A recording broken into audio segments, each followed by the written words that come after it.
Good morning, folks. Today is one of the rarest planetary geometries we see in our solar system. Venus and Mercury on exact opposite sides of the Sun, Venus and Mars on exact opposite sides of the Earth, with Ceres nearly in line as well. And all the while we have Saturn, Earth, and Sun lining up. Unusual to have so much happening in one day.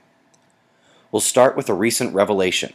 There's natural forcing to the North Atlantic Oscillation driven by the tropical seas. In a natural, non-human influenced climate driver that is responsible for a substantial amount of melting in Greenland and Canada.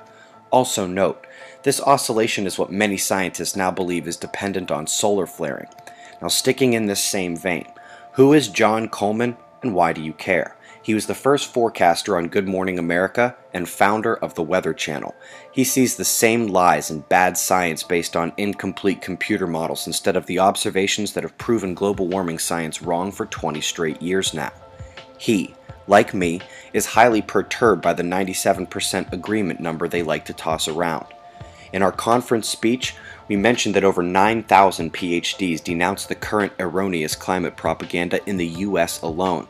And John's listed out some of the more impressive names, but still, the list goes on and on. Eventually sick of the return key, he resorts to paragraphs. One of the most important names on any such list is Dr. Christie at the University of Alabama, Huntsville. He found his way into our speech at the conference as well. Truly, the models assume we humans know everything about inputs and factors first, and if we don't have literally every answer, the models will be wrong. That's exactly what we see. And if you happen to be new here, this channel and the progress we share is not denying climate change, just the genesis of it. It's a simple matter of observations over the mathematical best guesswork. Look at Jay Carney's quote. Yeah, that's the point, son. The science says your side is wrong, but your billions just keep flowing to the machine. Then we have this, a new climate.gov product showing only the last 50 years, which is even more deceptively unrepresentative than what they gave us before back to the 1880s, but okay, I'll do it your way. The current global cold wave began in 2013, but even I had no idea it smacked us down that much. 2014 thus far has been owned by the cold. I'll love to see where that next marker is. And for the record, this is just the United States, which was indeed warmer than the rest of the world in general. Snap back from Fantasyland to see above average tremor in the South Atlantic.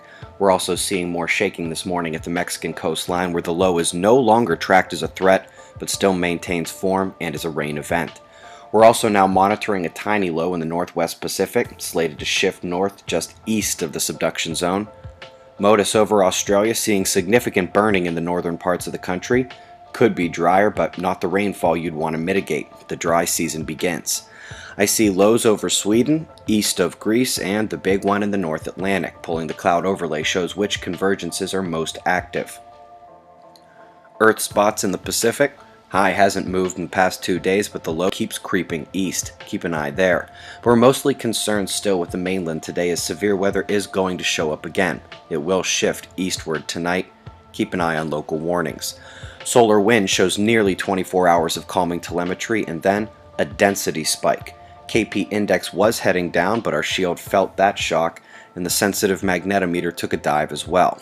Sunspots are still menacing up north, until you pull the magnetogram and see that we have no real solid mixing. An arguably beta-gamma complexity released a high C flare this morning, but we have no deltas, and the southern grouping appears to be just as willing to try his hand with fewer umbral cores. He actually won the largest flare of yesterday. Speaking of yesterday, the coronal magnetic fields went ballistic and erased the northern coronal hole. It's gone. The southern stream may impact Earth tomorrow, but the next equatorial opening is coming in now. Current conditions, shots of our star to close, eyes open, no fear. It's 6:30 a.m. Eastern Time, and that's the news. Be safe, everyone.